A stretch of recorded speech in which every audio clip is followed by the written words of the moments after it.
आइए हम आज के वचन की ओर जाएंगे और आज का वचन बड़ा एक इंटरेस्टिंग सब्जेक्ट है और बहुत अच्छा एक विषय है और मुझे बहुत पसंद है ये। बहुत सालों पहले 4-5 साल पहले मैंने अपनी कलीसिया में इस प्रचार किया था, लेकिन मैंने अभी कभी इसे रिकॉर्ड नहीं किया सोशल मीडिया के लिए और आज ये अप्रूपी सोशल मीडिया में रिकॉर्ड हो रहा है। परमेश्वर का धन्यवाद हो, फिर से मुझे मौका मिला कि मैं इस वचन को आप लोगों के सामने में रखने पाऊँ। आज का जो विषय है वो है बहाने। हम जो परमेश्वर की सेवकाई के लिए, परमेश्वर की सेवा में जाने के लिए जो बहाने बनाते हैं वो किस तरह के बहाने होते हैं और ऐसे बहाने से कैसे हमको बचना है, क्या करना है। और बाइबल में ऐसा कोई शख्सियत है, ऐसा कोई कैरेक्टर है जो बहाने बना रहा था और परमेश्वर ने उसे किस तरीके से जवाब दिया, उस विषय को हम जानेंगे और उस बहाने से अपने आप को कनेक्ट करेंगे, अपने आप को जोड़ के देखेंगे कि क्या वो बहाने हमारे लिए भी कारगर होते हैं कि नहीं। इसके लिए हम लोग निर्गमन पढ़ेंगे 3 अध्याय का 10 पद। सूची पढ़ देना, निर्गमन 3 अध्याय का 10 पद। इसीलिए मैं तुझे फिरौन के पास भेजता हूँ कि तू मेरी इस्राएली प्रजा को मिस्र से निकाल ले आ। आइए हम लोग एक छोटी सी दुआ। हालेलुया, धन्यवाद परमेश्वर ये सुंदर और मीठे वचन है। आज का जो विषय है परमेश्वर, ये हम सारे लोगों को समझने की शक्ति देना, हमारे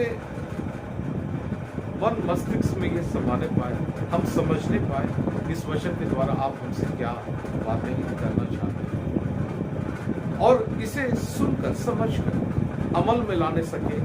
और ये जो बहाने हैं, इन बहानों से हम बचें।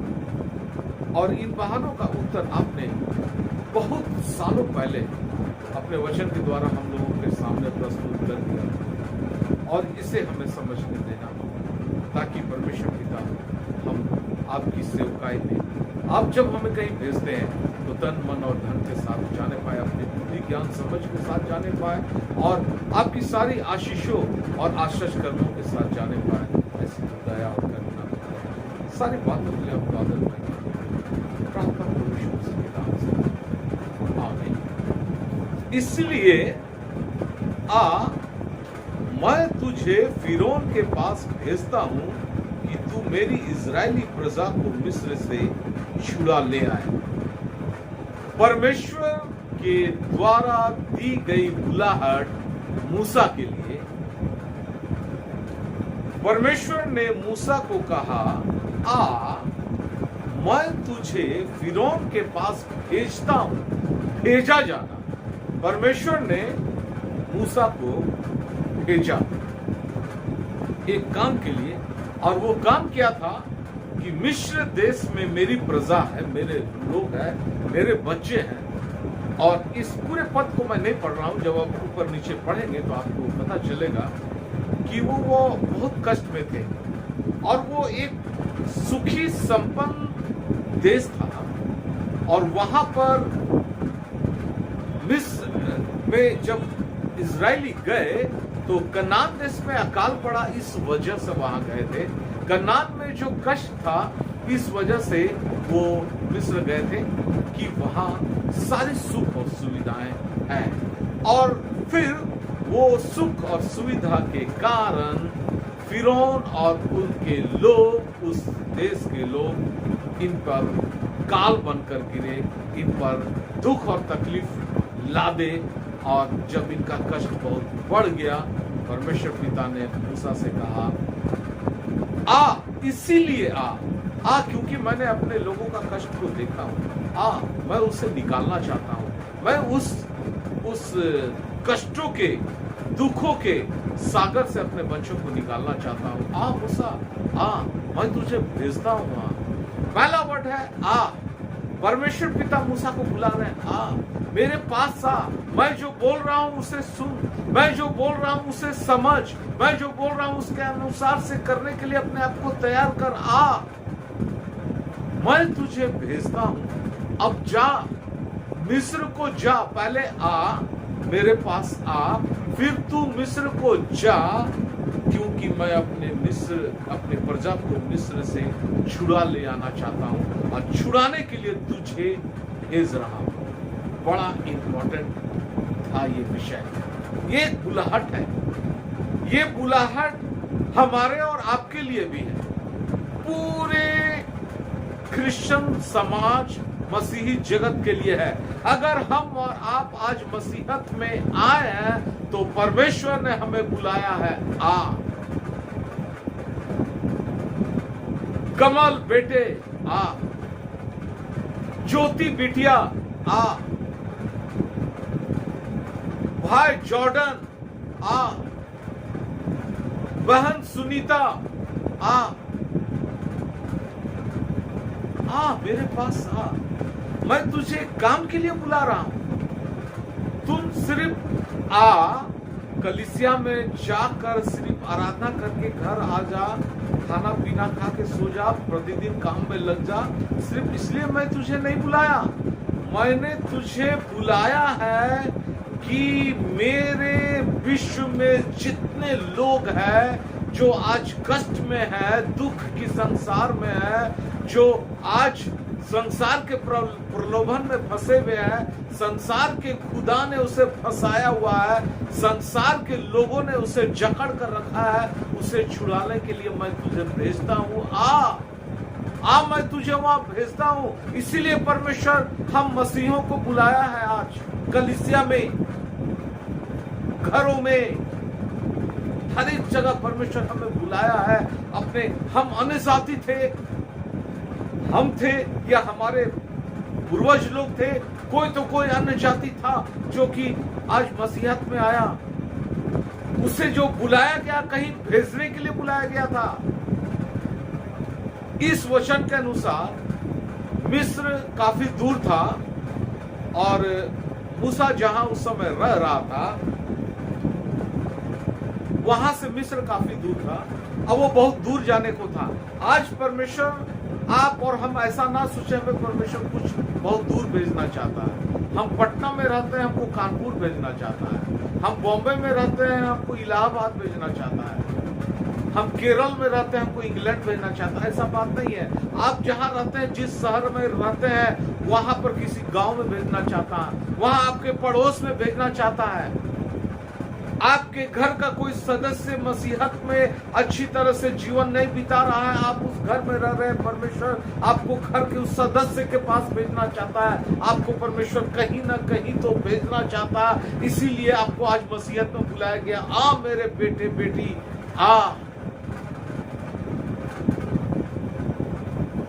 लेकिन मूसा क्या जवाब देता है, इसको पढ़ेंगे 11 पद में, सूची।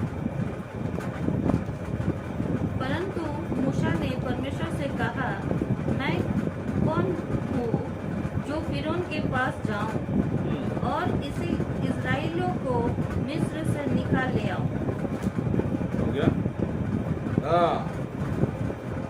मूसा कहता है, मैं कौन हूँ कि मैं कौन हूँ जो फिरौन के पास जाऊं। मैं कौन हूँ कि फिरौन के पास जाऊं, मिस्र के एक राजा के पास जाऊं। मैं एक साधारण सा व्यक्ति हूँ, एक राजा के पास जाऊं और एक ताकतवर देश के ताकतवर राजा के पास जाऊं और इस्राएलियों को मिस्र से निकाल ले आऊं। और इजराइलियों को जो वहां रह रहे हैं वहां से निकाल के लाऊं। काम तो बड़ा है, काम तो कष्टदायक है, काम में खतरा है। मैं कौन हूं, मैं इस लायक हूं क्या? ये बात अगर थोड़ा सा आप समझने का प्रयास करें तो इसमें ऐसा लगता है, आप जब निर्गमन की किताब पढ़ेंगे 2 अध्याय का 11 पद के बाद, पढ़ना नहीं है, वहां पर मूसा राजमहल में पला बड़ा हुआ, उसको पता था कि वो एक इजरायली है और वो एक इब्री इजरायलियों को इब्री कहा जाता है क्योंकि वो इब्राहिम के वंशज से रहे हैं इब्री। और एक मिस्री भाई लड़ रहे थे और वो मिस्री भाई को मार देता है, जान से मार देता है और बालू में छुपा देता है। उसके बाद फिर 2 भाई इब्री भाई लड़ रहे थे, वहां पर उसका राज खुलता है और वो वहां से भाग जाता है और अपने ससुर यित्रो के पास आ जाता है, दूसरे देश, अन्य जातियों के देश, और उनकी बेटी सिपोरा से विवाह करने लगेगा। वो एक बार कोशिश किया अपने लोगों का अगुवा बनने के लिए और वहां वो बुरी तरीके से फेल, और यही बात उसको अंदर में चुभता था कि उस दिन भी तो, आज तो परमेश्वर पिता आप मुझे एक लीडर की तरह इस्तेमाल करना चाह रहे हैं, एक अगुवा की तरह इस्तेमाल करना चाह रहे हैं। मैं तो अगुवा बनने का कोशिश किया और मैं तो फेल हो गया, तो मैं तो उस लायक रहा नहीं। आज मुझ में ऐसा क्या है, मैं कौन हूं, मुझ में ऐसा क्या है कि मैं जाकर उन्हें छुड़ा कर। मैंने अपने पिछले संदेश में भी बहुत बार कहा, मूसा जब इजरायली लोगों का अगुवाई करने का कोशिश किया तो परमेश्वर का आह्वान वहां नहीं था, परमेश्वर का बुलाहट वहां इसलिए नहीं था। परमेश्वर उसे चुन लिया था बचपन से, जन्मते ही, और परमेश्वर उससे सही ढंग से बड़ा कर रहा था, लेकिन परमेश्वर ने अगुवाई करने के लिए उसे आदेश नहीं दिया था। हम और आप के अंदर भी ये प्रश्न उठता है, कभी कभी ये हमारे और आपके लिए भी ये प्रश्न उठ जाता है कि परमेश्वर, कुछ नए लोगों के लिए भी उठता है ये प्रश्न और कुछ पुराने लोगों के लिए भी उठता है, और दोनों का मैं जवाब देने का प्रयास करता हूं। परमेश्वर पिता, मैं मसीहत में आया, मैं मसीहत के बारे में लोगों को बताना शुरू किया। मेरा अनुभव तो काफी बुरा रहा, किसी ने गाली गलौज किया, किसी ने उल्टा सीधा कहा, किसी ने मार पिटाई की, किसी ने भगा दिया, किसी ने घर में घुसने नहीं दिया। आखिर अब ऐसा क्या हो गया कि आप मुझे बुला रहे हैं? मेरे प्रिय मसीही भाई बहनों बच्चों, जब तक परमेश्वर की बुलाहट आपके पास नहीं पहुंचती, आपको समझ में नहीं आता, परमेश्वर के दासों के द्वारा आपको भेजा नहीं जाता है या परमेश्वर के द्वारा आपको भेजा नहीं जाता है, आपके अंदर में वो क्वालिटी, वो ट्रेनिंग, वो परमेश्वर आपको जब देना शुरू करता है, उसके बाद आपको भेजा जाता है। और सर्वप्रथम पवित्र आत्मा का, जब तक आप पवित्र आत्मा से भर नहीं जाते हैं, तब तक आपको कहीं भेजा नहीं जा सकता है। इन बातों को समझने के बाद ही परमेश्वर भेजते हैं लोगों को। आप बिना उसे जाने और समझे तुरंत युद्ध के मैदान में अगर उतर जाएंगे, आपको पता ही नहीं हथियार क्या क्या यूज होगा वहां लड़ने में और कौन सा हथियार को किस तरीके से चलाना है, तो फिर तो आप युद्ध में मारे जाएंगे।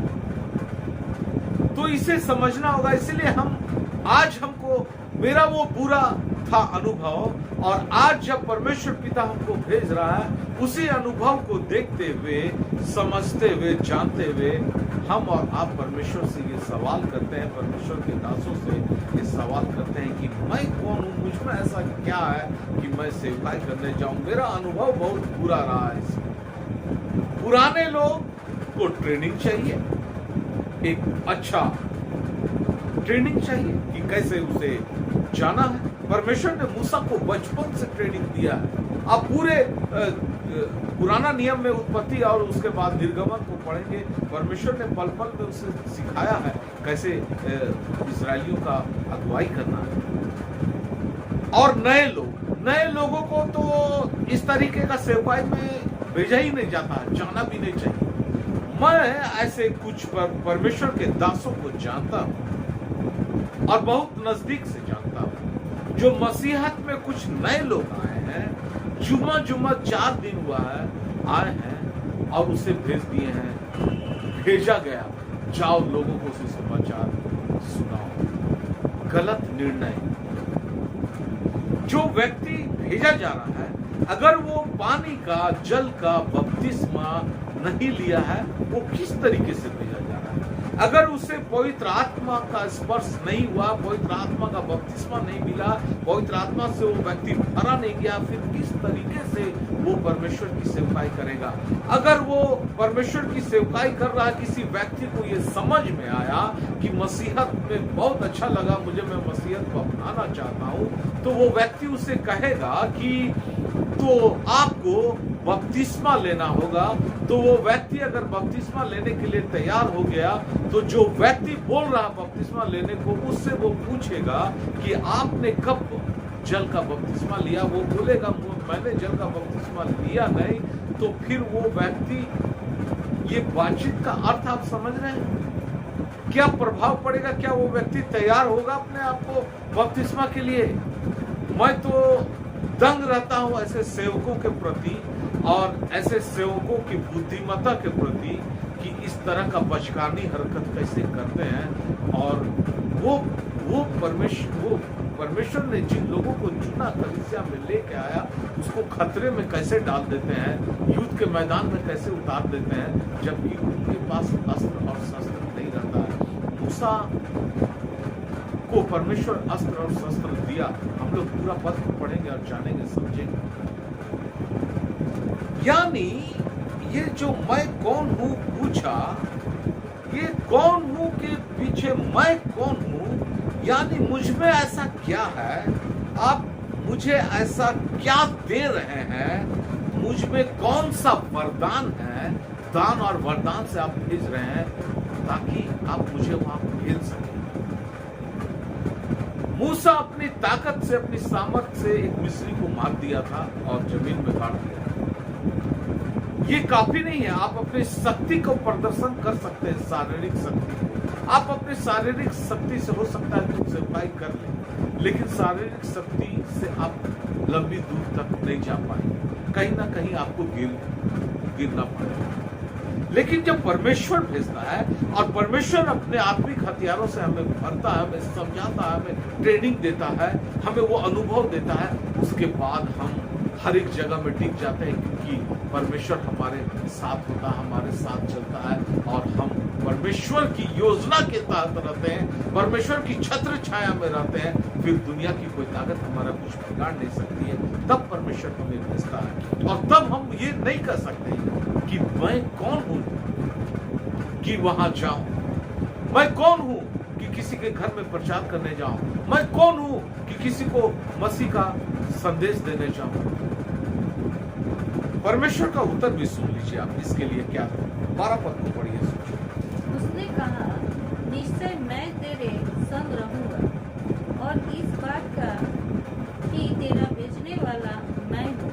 तेरे लिए ये चिन्ह होगा कि जब तू उन लोगों को मिस्र से निकाल चुके तब तुम इसी पहाड़ पर परमेश्वर की उपासना करोगे। एक पहाड़ पर एक झाड़ी जल रहा था, परमेश्वर ने दर्शन दिया, वहीं पर ये कन्वर्सेशन हो रहा है, ये वार्तालाप हो रही है परमेश्वर का मूसा। परमेश्वर ने कहा, इस सवाल का जवाब में परमेश्वर ने जितने भी मूसा के 5 बहाने, ये आज का जो विषय है, ये मूसा के 5 बहाने। अब 5 बहाने का परमेश्वर ने जवाब दिया। ये पहला बहाना था मूसा का, मैं कौन हूं, और इसका जवाब परमेश्वर ने दिया, निश्चय मैं तेरे संग रहूंगा। तुम कौन हो, क्या हो, कुछ भी नहीं हो, जीरो हो। तुमको दुनिया का कोई ताकत वैल्यू नहीं देता है। दुनिया के लोग तुमको तुच्छ समझते हैं, शून्य समझते हैं, लेकिन मैं तेरे साथ हूं। इससे बड़ा और क्या चाहिए तुझे मिस्र में जाने के लिए? मैं तेरे संग हूं। तू जहां जहां जाएगा तेरे साथ मैं चलूंगा, हर पल हर क्षण तेरे संग रहूंगा। इससे बड़ा और प्रमाण क्या चाहिए तुम्हें जाने के लिए? मेरे मसीह प्रिय भाई और बहनों, हम जब कहीं भेजे जाते हैं परमेश्वर के द्वारा और परमेश्वर के अनुभवी और अच्छे दासों के द्वारा, लॉजिकल दासों के द्वारा, लॉजिक के द्वारा जब भेजे जाते हैं तो परमेश्वर हमारे साथ होता है। परमेश्वर जब हमारे साथ होता है तो हम क्या है ये मायने नहीं रखता है। हम काले हैं कि गोरे हैं, हम लंबे हैं कि नाटे हैं, हम पतले दुबले हैं कि मोटे हैं, हमारा हैसियत पैसे वाले का है कि गरीबी का है, मायने नहीं रखता है। परमेश्वर जब हमको भेज रहा है और परमेश्वर जब कह रहा है मैं तेरे संग हूं, तो इससे बड़ा और क्या हथियार हमको चाहिए। परमेश्वर जब मेरे संग है तो मैं तो कहीं भी जा सकता हूं जहां परमेश्वर मुझे भेजेगा। परमेश्वर वहां मूसा को एक चिन्ह भी दिया, इसी पहाड़ पर ये जो मैं तुझे आज दे रहा हूं, भेज रहा हूं, इसका चिन्ह ये होगा कि तू जब लौट कर मेरे लोगों के साथ आएगा तो इसी पहाड़ पर मेरी क्या करेगा? उपासना, आराधना करेगा। यानी सफलता 100%। यानी मूसा सफलता को चाहता था और परमेश्वर का इसका चिन्ह यह है कि तू उसको लेके आ जाएगा और इसी पहाड़ पर मेरी आराधना करेगा। इससे बड़ा और चिन्ह क्या है? हम कहीं भी जाना से डरते हैं कि वो मेरी बात सुनेगा कि नहीं, वो मानेगा कि नहीं, सफलता मिलेगा कि नहीं, वो मसीहत में आएगा कि नहीं। हम तो पिछले बार बोले थे तो बहुत लोग नकार दिया, लेकिन उस समय हम अपनी ताकत से गए थे, अपनी मर्जी से गए थे, गलत तरीके से भेजा गया था, इसीलिए गए। आप सही तरीके से जाइए, परमेश्वर के आह्वान पे जाइए। जब परमेश्वर आपको बुला रहा है और भेज रहा है तब जाइए। एक सही दास के द्वारा, सही तरीके से, सही ट्रेनिंग के साथ, सही योजना के साथ आपको भेजा जा रहा है, तब आप जाइए। परमेश्वर आपके साथ रहेगा और उसका चिन्ह ये होगा कि सफलता 100% पक्का होगा। और फिर उस व्यक्ति को लेकर आप फिर उसी कलीसिया में होंगे और जहां से आप भेजे गए थे और परमेश्वर की स्तुति आराधना करते हुए हम सब पाए जाएंगे। 100% सफलता। मूसा का पहला बहाना का जवाब परमेश्वर ने मूसा को दिया। दूसरा बहाना 13 पद को पढ़िए, सोचिए। मूसा ने परमेश्वर से कहा, जब मैं इस्राएलियों के पास जाकर उनसे कहूँ, तुम्हारे पितरों के परमेश्वर ने मुझे तुम्हारे पास भेजा है, तब यदि वे मुझसे पूछे उसका क्या नाम है, तब मैं उनको क्या बताऊं? आगे बढ़िए। अच्छा, रुक जाइए। उसका क्या नाम है? अगर इजरायली लोग मुझसे पूछेंगे कि तुम्हारे पितरों के परमेश्वर ने मुझे भेजा है, और वो लोग पूछेंगे उसका क्या नाम है, तो मैं क्या जवाब दूंगा? यहाँ पर 3 पद का 8 पद में पढ़िए तो सोचिए। 6 पद है क्या यहाँ पर? 6 पद को पढ़िए तो, मैं तेरे पिता का परमेश्वर, और उसने कहा, फिर उसने कहा, हाँ, मैं तेरे पिता के परमेश्वर और अब्राहम का परमेश्वर, इसहाक का परमेश्वर और याकूब का परमेश्वर हूँ। परमेश्वर ने मूसा को कहा, मैं तेरे पितरों का परमेश्वर हूँ, तेरे पिता का परमेश्वर हूँ, अब्राहम का परमेश्वर, इसहाक का परमेश्वर और याकूब का परमेश्वर। ये बात कहकर परमेश्वर मूसा को दर्शन दिया और यहां परमेश्वर कह रहा है कि तुम उन्हें जाके कहना कि तेरे पितरों के परमेश्वर, अब्राहम का परमेश्वर, इसहाक का परमेश्वर, याकूब के परमेश्वर ने मुझे भेजा है। तो वो लोग तो पूछेंगे कि उसका नाम क्या है, और सही मायने में अगर आप बाइबल का अध्ययन करेंगे तो परमेश्वर का जो हिब्रू वर्ड, जो इब्री भाषा में बाइबल लिखा गया पुराना नियम को, और उसमें जो हिब्रू वर्ड आता है परमेश्वर के मतलब में एलोहीम, सर्वशक्तिमान परमेश्वर। तो एलोहीम नाम तो जानता था मूसा, लेकिन वो एक नया नाम चाहता था। वो चाहता था कि परमेश्वर एक ऐसा नाम बताए जिससे कि वो उस नाम के द्वारा परमेश्वर के लोगों के बीच में जाए। ऐसा क्यों चाहता था? क्योंकि परमेश्वर से वो एक ऐसा नाम सुनना चाहता था। वो चाहता था कि परमेश्वर एक नया नाम के साथ अपना प्रकाशन दे। और वो नाम, पुराने नियम में आप देखिएगा, नाम का एक अर्थ हुआ करता था, नाम में एक सामर्थ हुआ करता था। और परमेश्वर ने अपना नाम दिया, वहां पर क्या नाम दिया सोचिए, मैं जो हूं। 13 पद के नीचे में पढ़ते रहे। मैं जो हूँ सो हूँ। मैं जो हूं सो हूं। फिर उसने कहा, हाँ तू इस्राएलियों से ये कहना, हाँ, जिसका नाम मैं हूँ जिसका नाम मैं हूं है, उसी ने मुझे तुम्हारे पास भेजा है। जिसका नाम मैं हूं है, उसी ने मुझे तेरे पास भेजा है। आप समझ रहे हैं, मेरा एक संदेश है, YouTube में भी लोड है, आप सुन सकते हैं। परमेश्वर का नाम मैं हूं। मैं जो हूं सो हूं, मतलब इसके नाम के पीछे बहुत ताकत छिपा हुआ हूं। मैं जो हूं सो हूं, मैं जो हूं वही हूं। मैं जो हूं सबसे ताकतवर हूं, मैं जो हूं सबसे महान हूं। और जिसका नाम मैं हूं परमेश्वर का नाम है। मैं हूं हम और आप यूज नहीं कर सकते हैं। मैं मतलब हम अपनी ताकत को दिखाना चाहते हैं। मैं, और मैं में आज दुनिया बर्बाद हो गया। मैं में अहम छुपा होता है। मैं में कलीसिया में लोग मैं करते रहते हैं। कुछ परमेश्वर के दास मैं करते रहते हैं। कुछ परमेश्वर के सेवक मैं करते हैं। कुछ मेंबर करते हैं। कुछ कंट्री करती है मैं जो हूं सो हूं, और कंट्री का अहम टकरा जाता तो युद्ध शुरू हो जाता। मैं तो खाली परमेश्वर का नाम, वही है सबसे ताकतवर। और ये नया नाम लेके मूसा जाना चाहता था परमेश्वर के लोगों के बीच में। ये दूसरा बहाना था मूसा का, नाम क्या है और मैं उस नाम के साथ जाना चाहता हूं। और यहीं पर आप पढ़िएगा आगे, वहीं पर आगे पढ़ना सूची मैं हूं के बाद परमेश्वर ने अपना नाम बता दिया यहोवा। फिर परमेश्वर ने मूसा से ये भी कहा, तू इस्राएलियों से कहना, तुम्हारे पितरों का परमेश्वर अर्थात अब्राहम का परमेश्वर, इसहाक का परमेश्वर और याकूब का परमेश्वर यहोवा, उसी ने मुझको तुम्हारे पास भेजा है। यहोवा ने मुझे भेजा है। यहाँ पर परमेश्वर ने पहली बार यहोवा नाम का इस्तेमाल किया। निर्गमन 6 का जब आप 2 पढ़िएगा, परमेश्वर ने मूसा से कहा, मैं यहोवा हूं।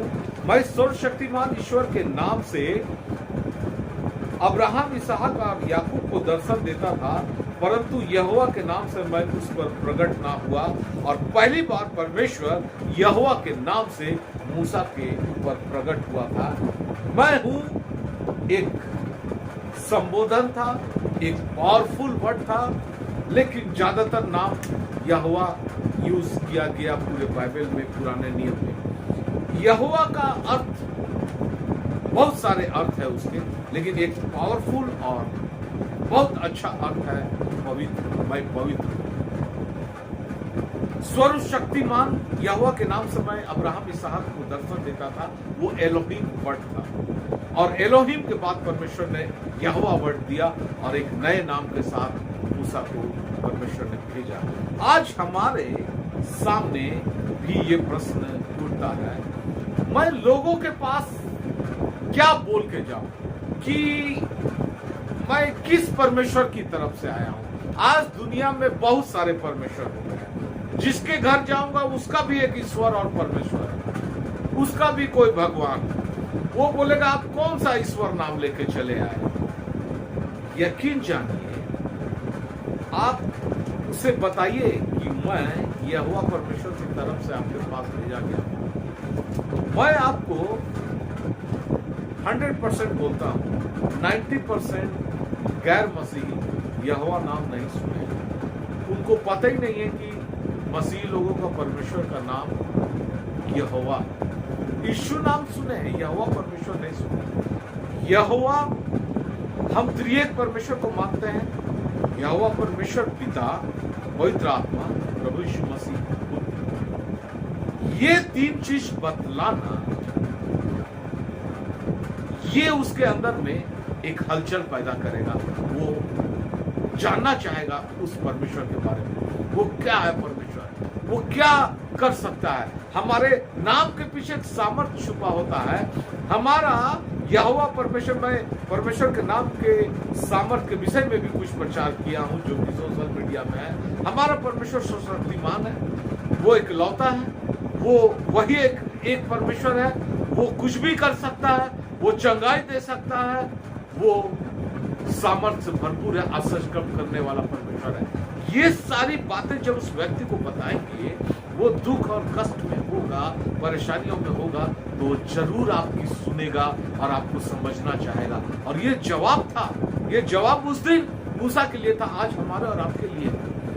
परमेश्वर की उस सामर्थ के नाम के सामर्थ के साथ जाइए, उस नाम के अर्थ के साथ जाइए, किस के तरफ से आप भेजे गए हैं, इस बात का पूरा ट्रेनिंग लेके जाइए, इस बात को पूरी अच्छी तरीके से समझकर लोगों के बीच जाइए, तब तो आप लोगों के बीच में कार्य कर सकेंगे। हम लोग जाते हैं, कैसे पता है कैसे भेजे जाते हैं?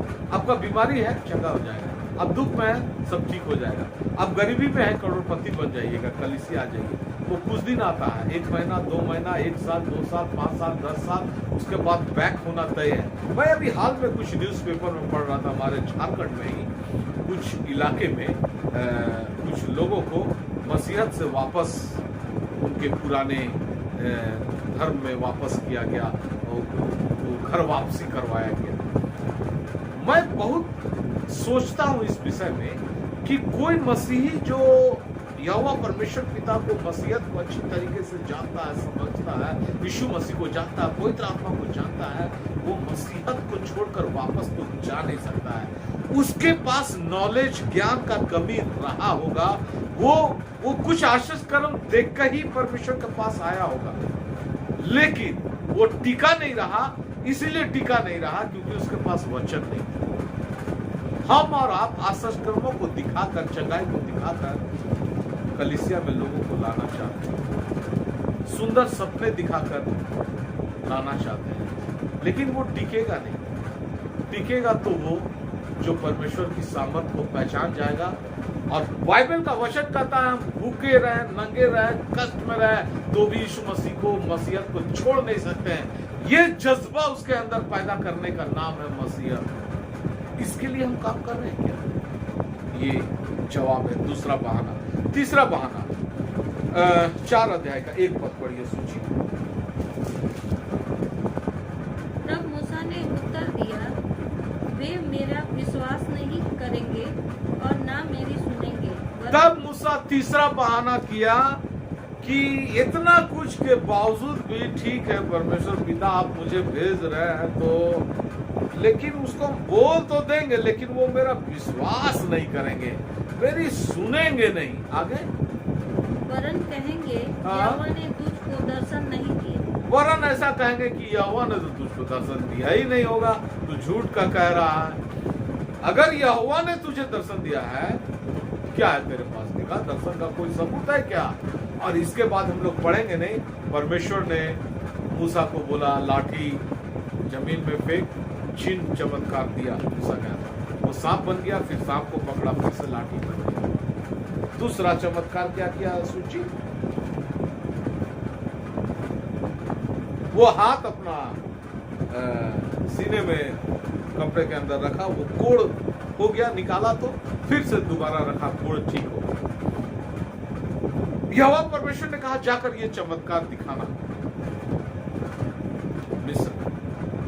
यानी परमेश्वर पिता आपको और हमको भेजने से पहले हमारे हाथों में एक चमत्कार देना चाहता है। मेरे प्रिय मसीह भाई बहनों, सारे विश्व के मसीह भाई बहन जो सच्चे मसीह है, उनको मैं आज एक खास बात बताना चाहता हूं। अगर आप सोचते हैं कि बहुत बड़ा प्रचारक या परमेश्वर का सेवक ही चंगाई कर सकता है, तो ये आपकी गलतफहमी। आप अगर सच्चे मसीही है, सच्चे मसीहत के अनुसार अपने जीवन को जी रहे हैं, आप एक साधारण सा चर्च का मेंबर है, आप किसी अन्य जाति के घर में अगर जा रहे हैं प्रार्थना करने, आपके प्रार्थना से वो व्यक्ति चंगा होगा। आप ये विश्वास कीजिए, 1000% विश्वास कीजिए। मैंने अपनी जिंदगी में प्रैक्टिकल देखा है। मैंने ओएम के बच्चों में के अंदर ओएम के बच्चों को देखा, नए नए बच्चे लोग आए बाइबल ट्रेनिंग के लिए, और वो लोग एकदम नए थे, और वो जब सेवकाई के लिए गांव में जाते थे, झोपड़ियों में जाते थे, और लोग बीमार थे, उन्होंने प्रार्थना किया, चंगा हो गया। वो अभी मसीहत को थोड़ा थोड़ा सीख रहे थे, 10% सीखे थे, 90% बाकी था। ऐसे तो सब कुछ बाकी है। अभी तक हम लोग मसीहत को सीख रहे हैं, इतने साल होने के बावजूद 100% कभी हो नहीं पाएगा, लेकिन बहुत कम जानते थे वो, और तब परमेश्वर ने उनके हाथों से चंगाई कर दिया। हम और आप चंगाई करते नहीं है, चंगाई परमेश्वर करता है, और परमेश्वर उस व्यक्ति की चाहत को देखकर, उस व्यक्ति की परमेश्वर की तरफ जो एक इच्छा के साथ देखता है चंगाई पाने का, उसकी भावनाओं को देखकर परमेश्वर चंगा करता। मैंने बहुत बड़े एक अच्छे दास का प्रचार को कोट किया था कि मूसा ने चट्टान पर परमेश्वर ने बात करने कहा, अब वो छड़ी मार दिया तो पानी तो नहीं निकलना चाहिए था। परमेश्वर ने कहा बात करना तो पानी निकलेगा। वो चट्टान पे मारा तो भी पानी निकलना तो नहीं चाहिए, क्यों निकला? मूसा गलती किया। ये मूसा और परमेश्वर के बीच की बात थी। परमेश्वर ने मूसा को दंड देना था, दिया, लेकिन ये जो जनता, जो भीड़ थी, वो तो प्यासे मर जाती। उसको परमेश्वर कैसे प्यासे, मूसा की गलती के लिए परमेश्वर उसको कैसे प्यासे मार सकता था? पानी तो निकलना था, हर हाल में निकला। गलत सेवकों के द्वारा भी चंगाई होता है, गलत लोगों के द्वारा भी होता है चंगाई, क्योंकि जो लोग को चंगाई मिलता है, परमेश्वर उसको चंगाई देना चाहते हैं। ये मायने नहीं रखता है कि चंगाई करने वाला कौन। तो जब आप सच्चे मन और हृदय के साथ सच्चे सेवकाई में जाएंगे, तो चंगाई कैसे नहीं होगा? सचकर्म हमारे और आपके हाथों में है, और वो होगा। आप घबराए ना, आप डरे नहीं। आप जब किसी के पास जब सेवकाई के लिए जाते हैं, भेजे जाते हैं, तो आप ये ना सोचें कि उसके घर में कष्ट होगा, बीमारी में होगा, कष्ट में होगा, उसको दूर कैसे होगा। आप प्रेयर करें, नहीं तो अपने कलीसिया में बुला ले, जो प्रभु के दास से उनसे प्रार्थना कराए। जरूर उनके जीवन में चंगाई होगा, आश्चर्यकर्म होगा, अगर आप सही में परमेश्वर के द्वारा भेजे गए। और मैं तो कहता हूं, बड़े बड़े सेवकों को जरूरत नहीं है। आप एक अदने से छोटे से मेंबर के द्वारा परमेश्वर उस घर में आश्चर्यकर्म करेगा। आप ना घबराए कि ये सवाल वे मेरा विश्वास नहीं करेंगे। हम और आप ही ये सोचते हैं, वो तो मेरा विश्वास नहीं करेंगे, वो मेरी सुनेंगे ही नहीं। वो तो बोलेंगे परमेश्वर तुमको दर्शन ही नहीं दिया। जो आदमी, मैंने अभी कहा ना, जो आदमी खुद बपतिस्मा नहीं लिया, वो किसी को कैसे बोल सकता है कि आपको बपतिस्मा लेना होगा? वो बोलेगा कि तुमको परमेश्वर दर्शन ही नहीं दिया, तुम खुद बपतिस्मा के लिए अपने आप को तैयार नहीं किया, हमको बोलता है कि तुम बपतिस्मा लेना होगा तुमको। ये सही एग्जाम्पल है। सही में इस व्यक्ति को परमेश्वर दर्शन नहीं दिया, परमेश्वर ने उसको बपतिस्मा के लिए वो अपने आप को तैयार नहीं किया है, वो परमेश्वर से उस ढंग से मिला नहीं, उस ढंग से परमेश्वर को पहचाना नहीं, तो उससे सेवकाई कैसे करें? चौथा सवाल, 4:10। मूसा ने यहोवा से कहा, हे मेरे प्रभु, मैं बोलने में निपुण नहीं, ना तो पहले था और ना जब से तू अपने दास से बातें करने लगा। मैं तो मुंह और जीभ का भद्दा हूँ। मैं बोलने में निपुण नहीं हूँ, मैं मुंह और जीभ का भद्दा हूँ। मूसा का सवाल, अब सही में रहा होगा, वो बोलने में उतना माहिर नहीं था। हमारे और आपके अंदर भी ये सवाल होता है। हम प्रभु के दास जब हमें कहीं भेजते हैं सेवकाई में, तो हम कहते हैं कि हमको तो उतना अच्छा से परमेश्वर का वचन समझाने भी नहीं आता है, आपको बाइबल का टीचिंग देने के लिए नहीं भेजा जा रहा है, आपको वचन की गहरी और गूढ़ बातें सिखाने के लिए नहीं भेजा जा रहा है, आपको सुसमाचार प्रचार करने भेजा जा रहा है। प्रभु यीशु मसीह इस जगत में क्यों आया, प्रभु यीशु मसीह कौन है, वो परमेश्वर होकर इस जगत में जन्म क्यों लिया, और वो प्रभु यीशु मसीह हमारे और आपके जीवन में क्या बदलाव कर सकता है, वो जन्म क्यों लिया, वो क्यों हमारे लिए मारा गया, गाड़ा गया, तीसरे दिन जी उठा, आज स्वर्ग में चला गया और आज स्वर्ग में है क्योंकि हमको अनंत जीवन में ले जाएगा। ये है सुसमाचार, ये पहुंचाना वहां तक। बहुत सारे सवाल वो पूछ सकते हैं आपको, जिसका जवाब आपके पास नहीं होगा, आपको जवाब देना नहीं है, उसके लिए आप प्रभु के दास को ले जाए वहां पर, वो जवाब देंगे उनके पास जितने सवाल है। लेकिन वचन जो आपको सुसमाचार पहुंचाना, वो तो वहां पहुंचाना होगा आपको। आप बोलने में बहुत निपुण हो चाहे ना हो, प्रभु का परमेश्वर का जवाब सुनिए। आगे पढ़िए, वहां पर क्या लिखा है 10 के बाद, 4 के 10 के बाद, मैं जीव का भद्दा हूँ। यहोवा ने उससे कहा, मनुष्य का मुंह किसने बनाया, और मनुष्य को गूंगा या बहरा और देखने वाला या अंधा मुझ यहोवा को छोड़ कौन बनाता है। अब जा, मैं तेरे मुंह के संग होकर जो तुझे कहना होगा वो तुझे सिखलाता, जो तुझे कहना होगा वो तुझे सिखलाता जाऊंगा। तेरे मुंह के संग मैं रहूंगा। मैं मुंह का बनाने वाला हूं ना, मैं चेहरा का बनाने वाला हूं। मैं भद्दा हूं परमेश्वर, मैं देखने में भद्दा हूं, मैं बुढ़ा हूं, मेरा बाल झड़ा हुआ है, मैं काला हूं देखने में, मेरा चेहरे का कटिंग होता है, स्मार्टनेस वाला नहीं है। मैं कैसे जाऊं, मेरा बात भी नहीं सुनेगा। मेरे पास साइकिल है, साइकिल से उसका घर जाऊंगा। मेरे पास एक बाइक भी नहीं है, कुछ लोग तो कार में जाते हैं। कैसे जाऊं परमेश्वर, मुझे बोलना भी नहीं आता ठीक से, इतना सारा कमी है, कैसे जाऊं परमेश्वर। कहता मैं तेरे संग रहूंगा, तेरे मुंह के साथ रहूंगा, जो तुझे कहना होगा सब सिखलाता हुआ जाऊंगा। लेकिन तू जा, मैं तुझे भेजना चाहता हूं, जा। उसका भी जवाब है। मेरे मसीह प्रिय भाइयों बहनों बच्चों, आपको जब परमेश्वर कहीं भेज रहा है, आप जाइए, कृपया करके आप जाइए। परमेश्वर आपको सिखलाएगा, कलीसिया में आपको परमेश्वर के दासे को द्वारा सिखलाया जाएगा, आपको ट्रेनिंग दिया जाएगा। जब आप ट्रेनिंग पाएंगे तब भेजे जाएंगे, आपको परमेश्वर सिखलाता जाएगा।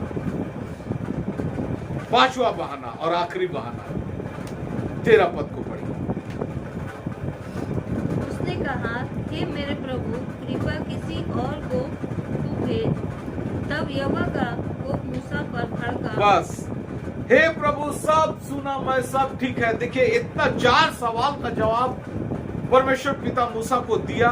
हमारे और आपके अंदर भी है, कोई बात नहीं, घबराए नहीं। परमेश्वर के दासों के द्वारा, परमेश्वर के द्वारा आपको सिखाया और समझाया जाएगा और आप समझ जाएंगे। 4 सवाल तक परमेश्वर क्रोधित नहीं हुआ, लेकिन 5वां बहाना, जो 5वां सवाल था मूसा का, यहाँ परमेश्वर क्रोधित हुआ।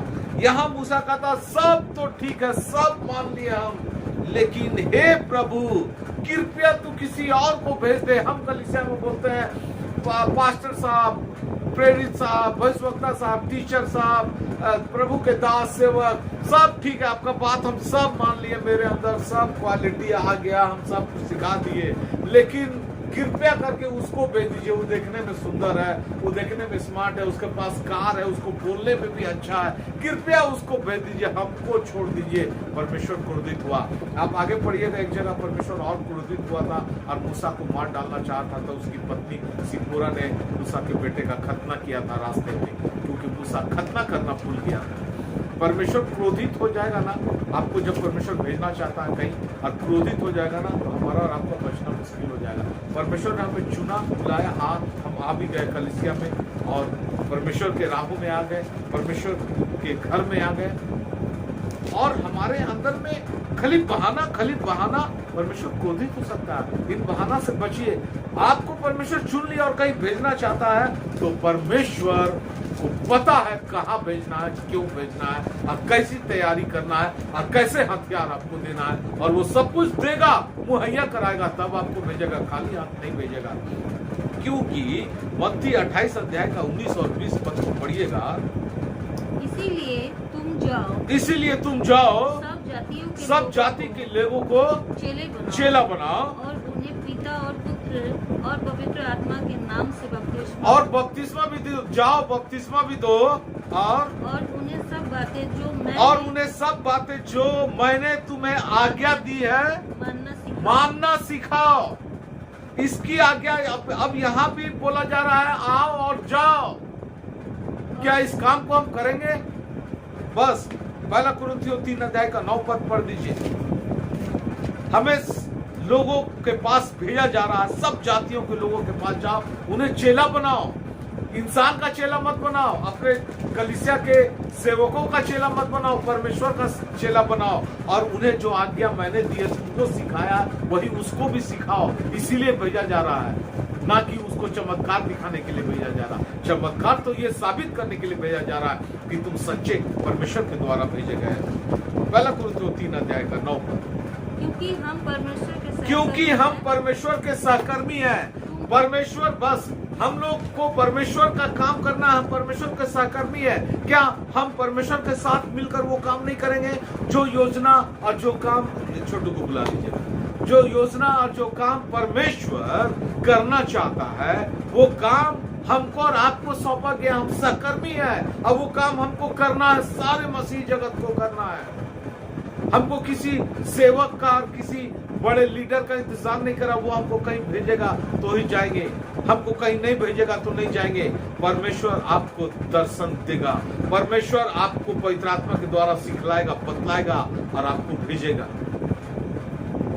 आज मैं भी आपके सामने परमेश्वर का संदेश और गीत लेकर आ रहा हूं। मेरे को किसी इंसान ने नहीं भेजा, मैं कहीं ट्रेनिंग नहीं लिया, पूरी तरीके से पवित्र आत्मा मुझे सिखला रहा था। और सही समय पर जब मेरा उम्र 45 पार किया, 50 के आसपास मैं पहुंचा, परमेश्वर ने मुझे कहा जाओ, और अब भेजा परमेश्वर मुझे।